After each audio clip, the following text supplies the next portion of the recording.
नमस्कार। हर हर गंगे हर हर महादेव।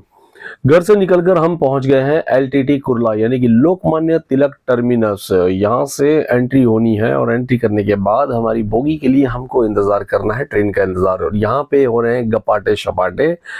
हम सब बातों में उलझे हैं और बातों के साथ साथ शूटिंग भी करनी है। मेन डोर पर ऊपर इंडिकेटर में देखा और पता चल गया कि गाड़ी जो है वो प्लेटफॉर्म नंबर पर लग चुकी है। तो हम आगे बढ़ रहे हैं अपनी गाड़ी की तरफ। ये देखिए, ये मैडम जी है, आंटी है और बाकी जो हमारे साथी हैं वो फिलहाल बहुत ज़्यादा मजाक और मस्ती चल रही थी। कहीं ना कहीं ईश्वर का नाम का गुणगान भी चल रहा था। ऑटोमेटिक सीढ़ियों की तरफ हम लोग आगे बढ़े और आगे बढ़ने के बाद नेहा ने एक माता जी को देखा जो घबरा रही थी आगे बढ़ने के लिए।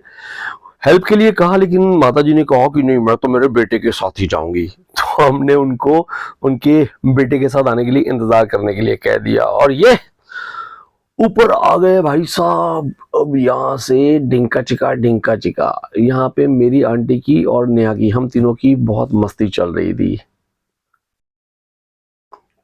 सीढ़ियों से उतरकर हमें जाना है हमारी बोगी की तरफ। 3 tyre AC B2 Mumbai LTT से हमको निकलना है प्रयागराज के लिए।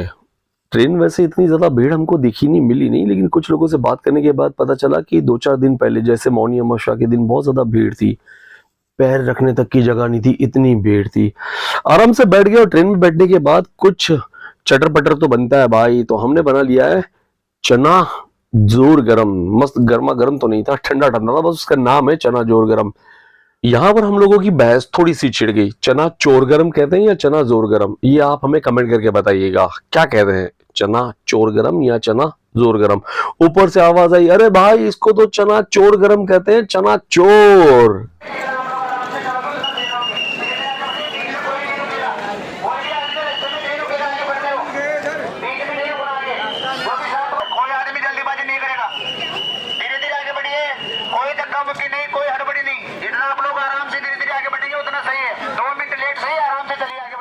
ये है प्रयागराज चिरकी स्टेशन, जहां पर उतरने के बाद प्रशासन और पुलिस की तरफ से जो हेल्प मिल रही है, जो सहायता मिल रही थी, वो वाकई में काबिले तारीफ थी। बहुत बहुत धन्यवाद यूपी पुलिस। माइक पे निरंतर स्पीकर पे ये रिक्वेस्ट करी जा रही थी कि धीरे धीरे आगे बढ़िए, बिल्कुल भी जल्दबाजी मत करिए, धक्का मुक्की मत करिएगा, शांति से आगे बढ़िए। 2 मिनट लेट सही, बट शांति से आगे बढ़िए। फाइनली पहुंच गए प्रयागराज चिरकी, पहुंच गए।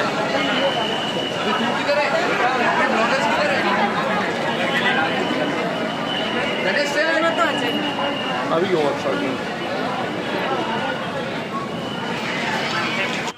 ये सारा दृश्य देख के मन बहुत ही ज्यादा प्रफुल्लित हो गया था। और ये हमारी छोटी सी फैमिली, उस छोटी सी फैमिली में ये हमारी सबकी प्यारी दुलारी राजकुमारी। यहाँ पर इस नज़ारे को देखकर तो भाई गूज़बम्स से हो रहे थे कि यहाँ पर अगर ये नज़ारा है तो संगम के घाट पर कैसा होगा। महाकुंभ 2025 माघ महीने में ये शुभ अवसर, आप सभी को तो पता ही होगा कि 144 सालों के बाद महाकुंभ का ये शुभ अवसर आया। और यहाँ पे भारतवर्ष में, भारत के बाहर से भी बहुत सारे ऐसे भक्त हैं जो गंगा जी के घाट पर, संगम पर पवित्र स्नान करने के लिए पहुंच रहे हैं। उनमें से हम हैं एक।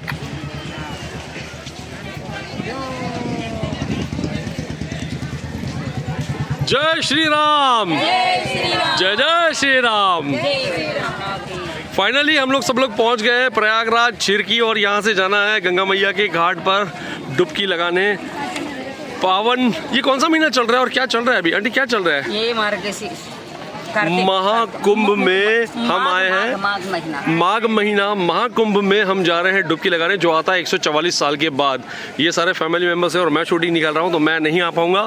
मैं फिलहाल सेल्फी में जाता हूँ और थोड़ी देर बाद वापस आपको मिलते हैं। एक बार फिर से जय श्री राम।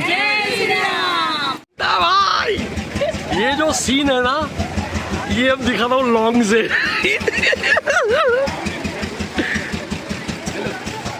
भाई इन लोगों को इतना मजा आ रहा है, बोलता है ये गाड़ी मुंबई लेके जाएंगे। हाँ बिल्कुल। कौन से रास्ते से जाना है, किस रास्ते से जाना है, कुछ भी नहीं पता है। बस एक ये छोटी वाली रिक्शा जो है, ई रिक्शा चाइनीज कहते हैं इसको, इसमें बैठ गए। छोटी छोटी गलियारों में से निकल रहा है। मैंने कहा भाई ऐसे कैसे, तो कहता है ये शॉर्टकट है बाबू, शॉर्टकट। संगम पैदल मार्ग, ऐसे बहुत सारे बोर्ड रास्ते में दिखते हैं जहाँ पर लिखा है संगम पैदल मार्ग, जहाँ से आपको पैदल पैदल चढ़कर जाना है। मैडम जी कहाँ चली, कहाँ चली? गंगा जी में डुबकी लगाने के लिए। क्यों, ऐसा क्या है? ऐसे ही क्या है? धोने के लिए, पाप धोने के लिए। ये है अरेल घाट का नज़ारा। ये दूर से इतना सुंदर लग रहा है, तो आप सोचिए इस घाट पर आप जब जाओगे, पहुंचोगे उस स्थान पर, OMG, वाकई में बहुत ही ज़्यादा सुंदर है। ये बात तो सच है कि बहुत ज़्यादा पैदल चलना है, लेकिन पैदल चलते चलते रास्ते में एक जगह ऐसी आई जहाँ पर ये दृश्य देखकर मन एकदम प्रफुल्लित हो गया। ऐसा जीवन में बहुत कम देखने को मिलता है। हमें ये दृश्य देखने को मिले जहाँ पे कम से कम 3 से 4 मोर हैं जो अपने पंखों को पसार करके अपनी कला दिखा रहे हैं। देखिए और आनंद लीजिए। ये जब हम सामने देखते हैं वीडियो में देखने की बजाय, तो आनंद और भी ज़्यादा बढ़ जाता है। तो रास्ते पे आगे बढ़ते हुए यहीं पे किसी संत की एक पालकी, एक रथ यात्रा निकली थी जिसके हमें दर्शन का लाभ प्राप्त हुआ। और इस रथ यात्रा में हमने देखा मैक्सिमम ज़्यादा से ज़्यादा उनके यूरोपियन शिष्य उनके साथ जुड़े हुए थे। हम नहीं जानते ये महात्मा जी कौन है, लेकिन बहुत अच्छा लगा कि शुरुआत में ही ऐसे दिव्य महात्मा के दर्शन जो हो गए। हर हर गंगे, हर हर महादेव। इस रास्ते पे हमें क्रॉस करके सामने की तरफ जाना है और हमें जाना है 23 नंबर के ब्रिज पे, क्योंकि 21 नंबर का ब्रिज जो है वो जिस दिन हम लोग गए उस दिन बंद था। तो ये क्रॉस करके हमें सामने की तरफ जाना है और वहां से हमको जाना है 16 नंबर पे। रिकॉर्डिंग चल रही है। जय श्री राम। जय श्री राम। हर हर गंगे। तो धीरे धीरे जो आगे बढ़ते गए, आखिरकार एक ऐसी जगह पे पहुंच गए जहां से हमें और भी ज़्यादा आगे चलना था, क्योंकि हमें जाना था सेक्टर 16 में। और जिस रिक्शा में हम बैठे थे उस रिक्शा वाले भैया ने ऐसी जगह पर उतार दिया कि पता ही नहीं चला कि वहां से आगे कैसे बढ़ना है। फिर पूछते पूछते ये पता चला कि आपको जाना है, ये एक पुल जो बना है, पुल का नंबर 21 नंबर गेट या ऐसा कुछ तो वो कह रहे थे। तो बहुत मुश्किल से हम लोग एंड ऑफ द डे यहाँ पर पहुंचे। यहाँ से इस पुल को क्रॉस करके हमको जाना है सामने के साइड। लेकिन फिलहाल ये सारा जो दृश्य देख रहे हैं, ऐसे लग रहा है कि कोई बहुत ही भव्य एक मेला लगा हुआ है। बहुत सारे लोगों ने अपने आप को पता नहीं कितना कुछ और क्या कुछ बना लिया था। और ऐसे में हमारी नजर पड़ी एक ऐसी माता जी पर जो बनी थी महाकाली का स्वरूप धारण किए हुए। रोजी रोटी के लिए लोग कितना कुछ और क्या कुछ करते हैं। फिलहाल आनंद लेते हैं इन दृश्यों का।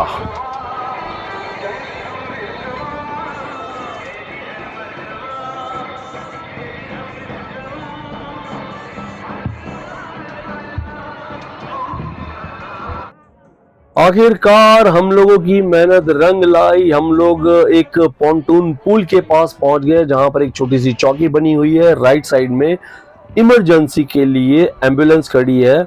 और ये देखिए, ये मैं बैक साइड से आपको बता रहा हूँ। इस दृश्य को देखिए, कैमरा हम फिर से घुमा देते हैं और आगे बढ़ते हैं। दोनों साइड में आपको ऐसे लगेगा कि छोटे छोटे टेंट, वाकई में हजारों की संख्या में वहां पर टेंट बने हुए थे। और जिस पॉन्टून इस पुल पर हम चल रहे थे उसके राइट साइड और लेफ्ट साइड टॉयलेट की सुविधा भी बहुत ही ज्यादा अच्छी थी। हमको जाना है इस गंगा मैया को पार करके उस तरफ। खैर उस तरफ तो जब पहुंचेंगे तब पहुंचेंगे। धीरे धीरे सूर्य जो है वो अस्त होते चला, यानी कि सूर्यास्त का समय हो चला है। सूर्य नारायण भगवान अस्तता की ओर बढ़ रहे हैं और हम आगे की ओर बढ़ रहे हैं। हर हर महादेव, हर हर गंगे। तो हम लोग पहुंच गए हैं बिल्कुल बीचों बीच इस पॉन्टून पुल पे से आगे बढ़ते बढ़ते इस दृश्य को देखकर लगा कि इसे वीडियो में कैप्चर करना है। और इस दृश्य को मैंने कर लिया अपने कैमरा में कैप्चर। और इस दृश्य को देखने के बाद आपको कमेंट करके बताना है कि ये दृश्य आपको कैसा लगा। मुझे तो ऐसा लगा कि पृथ्वी गोल है और हम उसके ऊपर चल रहे हैं। वाकई में सोचिए पृथ्वी कैसी दिखती होगी जिस नज़ारे को हम देख रहे हैं। और भीड़ की जहाँ तक बात करें तो भीड़ इस दृश्य में आप देख सकते हो कि ना के बराबर है। और हम लोग इतने ज़्यादा सौभाग्यशाली थे, इतने ज़्यादा सौभाग्यशाली हैं कि हमें ट्रेन में भी कोई दुविधा नहीं हुई, कोई तकलीफ नहीं हुई। और ना तो यहाँ पर पहुँचने के बाद हमें किसी दुविधा का सामना करना पड़ा। ये सिर्फ और सिर्फ चमत्कार है भोले बाबा का, गंगा मैया का, यमुना मैया का, माँ सरस्वती का। हर हर गंगे। सच कहूं तो इस दृश्य को देखने के बाद किसी हिंदी फिल्म के एक बहुत ही सुंदर से गीत के बोल याद आते हैं, जिसमें गीतकार इस तरह से लिखते हैं कि चल अकेला चल अकेला चल अकेला, तेरा मेला पीछे छूटा, राही चल अकेला। वाकई में यहाँ पर इन सारे दृश्यों को देखने के बाद लगता है कि हम अकेले आए और अकेले ही लौट कर चले जाना है, कोई हमारा साथी संगाती नहीं है। सच पूछो इन सब दृश्यों को देखकर मतलब ऐसे लगता है कि कभी सपने में नहीं सोचा था कि इतने पावन और इतने पवित्र स्थान पर इस तरह से मैं पहुंच पाऊंगा, नेहा और हम लोग पहुंच पाएंगे। हम लोग बहुत ही ज़्यादा भाग्यशाली है। ये माता पिता के आशीर्वाद है, मेरे पितरुओं के आशीर्वाद है जो देव हो गए, हमारे बड़े बुजुर्गों के आशीर्वाद की वजह से और आप जैसे दोस्तों के प्यार और आशीर्वाद की वजह से हम इस पावन और पवित्र स्थान पर पहुंच पाए। इसके लिए आपका बहुत बहुत धन्यवाद। इस यात्रा में सबसे ज्यादा मजे अगर कोई ले रहा है तो वो यही है, दादी माँ की, नानी माँ की राज दुलारी, हम सबकी प्यारी स्वीटी स्वीटी। बहुत ही ज़्यादा चलने के बाद, दो बाइक चेंज करने के बाद हम लोग पहुंचे थे सेक्टर 16 में। रात को भोजन किया और फिर सो गए, और वो वीडियो हम कैप्चर ही नहीं कर पाए क्योंकि इतने ज़्यादा थक गए थे। बस भोजन किया और सो गए। सुबह फ्रेश हुए और अब निकले हम लोग उस तट पर जाने के लिए जहाँ पर माँ गंगा जी के किनारे पर डुबकी लगानी है, क्योंकि हम लोग जहाँ पर रुके थे उससे करीब 100 या 150 मीटर की दूरी पर ही गंगा जी का पावन तट था। पर सब लोगों की राय ये थी, सब लोगों का कहना ये था कि जहाँ पर संगम है उस तरफ जाना है। तो संगम तक जाने के लिए हमें फिर एक बार पॉन्टून के बने हुए इस ब्रिज को क्रॉस करना है और सामने जाना है। यहाँ से ऑटो रिक्शा या बाइक कुछ भी अलाउड नहीं थी, तो सामने जाना है और सामने जाकर फिर अगर आपको कोई ऑटो या बाइक मिलती है तो आप अपने आप को नसीब वाले समझना, वरना पैदल पैदल चलते रहो। एकला चालो एकला चालो एकला चालो रे। पॉन्टून के इस ब्रिज को क्रॉस करने के बाद हम लोग इस छोर पर आ गए और यहाँ हम लोग सोच रहे थे कि हमें एक रिक्शा मिल जाए या कोई बाइक मिल जाए। ये इसलिए सोच रहे थे क्योंकि यहाँ से जहाँ पर लेटे हुए हनुमान जी का मंदिर है वहाँ तक हमको जाना है। उसकी दूरी यहाँ पर किसी ने हमें बताया कि करीब करीब 4 से 4.5 किलोमीटर चलना है। सुबह के 4 साढ़े 4 बज रहे हैं और कोई बाइक नहीं, कोई रिक्शा नहीं। फाइनली चलते चलते हम लोगों को एक जगह ऐसी मिली जहाँ पर जो पुलिस वाले थे उन्होंने हमसे कहा कि आप घाट के नीचे उतरकर आपको पैदल पैदल चलते हुए आगे बढ़ना है। तो बस इस रास्ते पर हम लोग आ गए और सब लोग बातें करते हुए, हरि का नाम लेते हुए आगे बढ़ रहे हैं। और कहीं ना कहीं ये बातें भी हो रही है कि कौन से घाट पर रुकना है, क्योंकि सारे घाट जो है ना वहाँ पर सब जगह पर बोर्ड लगा हुआ है संगम घाट का। तो हम लोग ये सोच रहे थे कि कौन से घाट पर जाकर डुबकी लगाएं, और एक घाट पर हम लोग पहुंच गए जहां पर हमने सुना था कि पति और पत्नी एक साथ अगर डुबकी लगाते हैं तो वो बहुत ज़्यादा शुभदायक, लाभदायक होता है। तो मैं और नेहा ये आप देखिए दोनों लगे हुए हैं डुबकी लगाने के लिए। हम लोगों की बातचीत ये हो रही है और हम लोग ये सोच रहे हैं और ये बातें कर रहे हैं कौन कितनी डुबकी लगाएगा। तो मैंने कहा मैं 11 डुबकी लगाऊंगा। नेहा जी कहती है कि हम 21 डुबकी लगाएंगे। हर हर गंगे, हर हर महादेव का नाद करके पहले तो माँ गंगा को प्रणाम करते हैं, उनसे आज्ञा लेते हैं, चरण स्पर्श जो हमारे हो रहे हैं उनको उसके लिए क्षमा याचना भी करते हैं। सूर्य नारायण देव उनको जल अर्पित करने की भी बात हो रही है और यहाँ पर डुबकी की शुरुआत होने जा रही है। यहाँ पर आंटी हम पर कुछ जल के छींटे छिड़क रही है और हाथ में कुछ पैसे दे रही है। कहते हैं कि स्नान करने के बाद में गंगा जी को चढ़ा देना। बस यही तैयारी कर रहे हैं हम दोनों।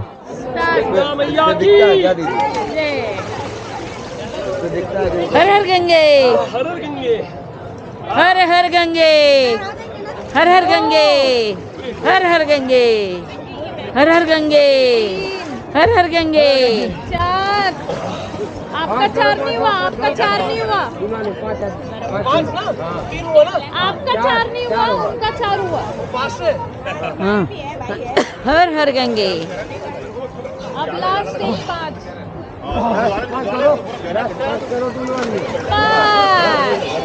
हाथ से अर्घ्य दे दो सूर्य पूर्व दिशा में देख करके। इतने ज्यादा भाग्यशाली के ब्रह्म मुहूर्त में गंगा जी में डुबकी लगाई और जैसे भोर होती है दिन निकल आता है, प्रकाश प्रकाश चारों तरफ फैल जाता है और उसके बाद कैमरे के अंदर ये सारे दृश्य आपको दिखाने का आनंद मुझे बहुत ज़्यादा हो रहा है। पीछे की तरफ ये सारी लाइट्स देखिए, लाइटिंग देखिए और यहाँ पर ये भीड़ देखिए, आपको अंदाज़ा आ जाएगा कि भीड़ क्या है, कैसी है। कोई झूठ बोल सकता है बट कैमरा कभी झूठ नहीं बोलता, तो इसमें आप देख सकते हो। और सच कहता हूँ, बहुत ज़्यादा आनंद मिला, बहुत ही ज़्यादा सुकून, उतना ज़्यादा सुकून, उतना आनंद मिला कि शब्दों द्वारा मैं बता नहीं सकता हूँ, क्या ही बताऊँ। हर हर गंगे, हर हर महादेव। जितने भी घाट के सेक्शन थे वहां पर एक बात मुझे बहुत ही ज्यादा अच्छी लगी, माता और बहनों के लिए कपड़े चेंज करने की जो व्यवस्था बनाई गई थी, वाकई में सलाम है यूपी को। पवित्र गंगा स्नान करने के बाद वापस हमको लौटकर जाना है सेक्टर 16 में और फिर एक बार पॉन्टून के इस ब्रिज पे से हमें क्रॉस करके जाना है दूसरी तरफ। ये पीछे का नज़ारा है, पीछे का दृश्य है और सामने की तरफ जो दृश्य आप देख रहे हो, सूर्य नारायण भगवान धीरे धीरे धीरे अपनी लालिमा इस संपूर्ण पृथ्वी पर, संपूर्ण जग पर, भारतवर्ष पर फैला रहे हैं। ओम नमो नारायण। वर्ष 2025 लोहड़ी पर्व यानी कि 13 जनवरी 2025 से महाकुंभ की शुरुआत हुई थी, जिसका आखिरी अमृत स्नान महाशिवरात्रि यानी 26 फरवरी 2025 को किया जाएगा। इस अवसर पर यह जानना काफी रोचक होगा कि कुंभ का इतिहास आखिर कितना पुराना है। कुंभ का इतिहास और उसकी महत्ता का अध्ययन अभिषेक सिंह परिहार, PhD शोधार्थी, इतिहास विभाग, अवधेश प्रताप सिंह विश्वविद्यालय, रीवा, मध्य प्रदेश। इनके मिले हुए लेख में कुछ इस तरह से लिखा गया है कि कुंभ की उत्पत्ति बहुत पुरानी है और उस काल के समय की है जब समुद्र मंथन के दौरान अमरता को प्रदान वाला कलश निकाला गया था। इस कलश के लिए राक्षसों और देवताओं के बीच भयंकर युद्ध हुआ था। अमृत कलश को असुरों और इन्हीं दुष्टों से बचाने के लिए जो देवताओं से अधिक शक्तिशाली देवता थे, उन देवताओं की सुरक्षा बृहस्पति, सूर्य, चंद्र और शनि को सौंपी गई थी।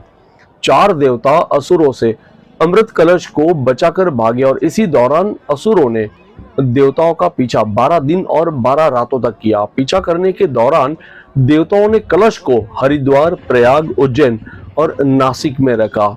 इस पवित्र समारोह की स्मृति में ही हर 12 साल में इन 4 जगहों पर कुंभ मनाया जाता है। धार्मिक ग्रंथों के अनुसार माना जाता है कि पहले कुंभ का आयोजन राजा हर्षवर्धन के राज्यकाल 664 ईसा पूर्व में आरंभ हुआ था। प्रसिद्ध चीनी यात्री हेनसांग ने अपनी भारत यात्रा का उल्लेख करते हुए कुंभ मेले के आयोजन का उल्लेख किया है। साथ ही साथ उन्होंने राजा हर्षवर्धन की दानवीरता का भी जिक्र किया है। हेनसांग ने कहा है कि राजा हर्षवर्धन हर 5 साल में नदियों के संगम पर एक बड़ा आयोजन करते थे, जिसमें वे अपना पूरा कोष गरीबों और धार्मिक लोगों में दान दे देते थे।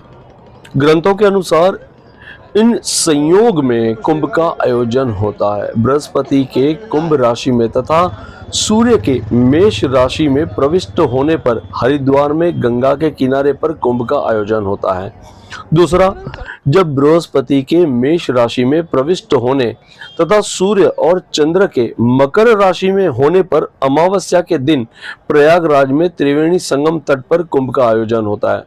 तीसरा, कुंभ बृहस्पति एवं सूर्य के सिंह राशि में आने पर नासिक में गोदावरी के किनारे पर कुंभ का आयोजन होता है और बृहस्पति के सिंह राशि में तथा सूर्य के मेष राशि में प्रविष्ट होने पर उज्जैन में शिप्रा के तट पर कुंभ का आयोजन होता है। कहते हैं कि वाल्मीकि रामायण के अनुसार माघ के महीने में त्रिवेणी संगम स्नान का ये रोचक प्रसंग कुंभ के समय साकार होता है। साधु संत प्रातःकाल संगम पर स्नान करके तथा कहते हुए ईश्वर के विभिन्न स्वरूपों और तत्वों की विस्तार से चर्चा करते हैं। कुंभ भारतीय संस्कृति का महापर्व है और इस पर्व पर स्नान, दान, ज्ञान मंथन के साथ ही अमृत प्राप्ति की भी बात कही गई है। कुंभ का बौद्धिक, पौराणिक, ज्योतिषी के साथ साथ वैज्ञानिक आधार भी है। इसका वर्णन भारतीय संस्कृति के आदि ग्रंथ वेदों में भी मिलता है। प्रयागराज की महत्ता वेदों और पुराणों में विस्तार से बताई गई है। एक बार शेषनाग से ऋषिवर ने भी यही प्रश्न किया था कि प्रयागराज को तीर्थराज क्यों कहा जाता है। इस पर शेषनाग ने उत्तर दिया कि एक ऐसा अवसर आया जब सभी तीर्थों की श्रेष्ठता की तुलना की जाने लगी। उस समय भारत में समस्त तीर्थों को तुला के एक पलड़े पर रखा गया और प्रयागराज को दूसरे पलड़े पर। फिर भी प्रयागराज का पलड़ा भारी पड़ गया। दूसरी बार सप्तपुरियों को एक पलड़े में रखा गया और प्रयागराज को दूसरे पलड़े पर। वहां भी प्रयागराज वाला पलड़ा भारी रहा। इस प्रकार प्रयागराज की प्रधानता होने से इसे तीर्थों का राजा कहा जाने लगा। इस पावन क्षेत्र में दान, पुण्य, कर्म, यज्ञ आदि के साथ साथ त्रिवेणी संगम का अति महत्व है। महाकुंभ या कुंभ का मेला 12 साल में एक बार लगता है, लेकिन हर साल माघ के महीने में यहाँ पर मेला लगता है, वो भी करीब करीब 1.5 महीने के लिए। तो आप भी अगर कभी माघ के महीने में यहाँ पर आकर त्रिवेणी के घाट पर, संगम पर पवित्र स्नान करना चाहते हैं तो जरूर पधार सकते हैं, जरूर आ सकते हैं। यहाँ पर पहुँचने के लिए आप बाय रोड, कैसे भी बाय रोड भी आ सकते हो। बहुत सारे प्रमुख रेलवे स्टेशनों के साथ में प्रयागराज और प्रयागराज छिरकी रेलवे स्टेशन जुड़ा हुआ है, जहाँ पर बहुत सारे मेल और बहुत सारी गाड़ियाँ जो है वो रुकती है। और साथ ही साथ यहाँ पर आने के लिए सबसे नज़दीकी हवाई अड्डा जो है वो है लखनऊ का हवाई अड्डा, ऐसा कहा जाता है। हम लोग तो उतरे थे प्रयागराज छिरकी, जहाँ से प्रयागराज त्रिवेणी संगम पहुंचना बहुत ज़्यादा आसान था। करीब 5-6 किलोमीटर की दूरी पर हम पहुंच सकते थे, लेकिन महाकुंभ की वजह से बहुत ज़्यादा चलना पड़ा था। आने वाले समय में यानी कि 2027 में जो कुंभ का मेला लगने वाला है वो लगने वाला है नासिक में, पवित्र गोदावरी के तट पर। तो आप ये मौका चूक गए हैं तो नासिक में ज़रूर पधारिएगा। फिलहाल हम लोग यहाँ से जा रहे हैं अपने बसेरे पर, जहाँ से हमको अपना सामान लेकर फिर लौट कर जाना है आगे के लिए। हमने प्लान बनाया यहाँ से आगे जाने का, आगे इन द सेंस हम लोग यहाँ से जाएंगे प्रयागराज के बस डिपो से, जहाँ पर बस में बैठकर हम जाएंगे बनारस, काशी विश्वनाथ के बाबा के दर्शन करने के लिए। साथ ही साथ मणिकर्णिका का वो घाट देखना है जहां पर निरंतर लोग मोक्ष की आशा से आते हैं, उनके नश्वर देह को जहां पर जलाया जाता है। तो हम सब इस वक्त चल रहे हैं आगे की ओर। हमारा जो मन है बड़ा ही चंचल है। वापस लौटने से पहले एक बार फिर से सोचा कि क्यों ना जहां पर रुके वहां से सिर्फ और सिर्फ 100 मीटर की दूरी पर गंगा जी का ये पावन तट था। एक बार फिर से गंगा जी के इस पावन तट पर गए, माँ गंगा जी के त्रिवेणी संगम के दर्शन किए और फिर लगा कि अब वापस लौट कर जाना है। छोटे छोटे कैन लिए थे जिसके अंदर गंगा जी को अपने साथ घर पर लेकर आना था, कुछ स्नेही संबंधियों को भी देना था। फिलहाल माँ गंगा जी के पवित्र पावन तट पर दर्शन किए, नमन किए और अब हम लौट रहे हैं वापस आने के लिए, यानी कि हमको जाना है बनारस। प्रयागराज डिपो तक जाना था, लेकिन रिक्शा यहाँ पर अलाउड नहीं थी और कोई गाड़ी नहीं थी, कोई वाहन नहीं थे। तो हमने सोचा क्यों ना हम बैठ जाएं ट्राईसाइकिल में। मैं अपने जीवन में पहली बार इस ट्राईसाइकिल में बैठा हूँ और मुझे लग रहा है कि मेरे साथ भी कुछ लोग जो हैं वो भी इसी तरह पहली बार बैठे होंगे, हो सकता है। पर इसमें बैठने का अपना अनुभव बिल्कुल ही अलग रहा। ट्राईसाइकिल में बैठने का अपना ही एक अलग मजा है, क्योंकि इसमें बैठने के बाद जो मस्तियाँ हो रही थी वो तो बस यादें बनकर रह गई हैं। देखिए ये मस्ती।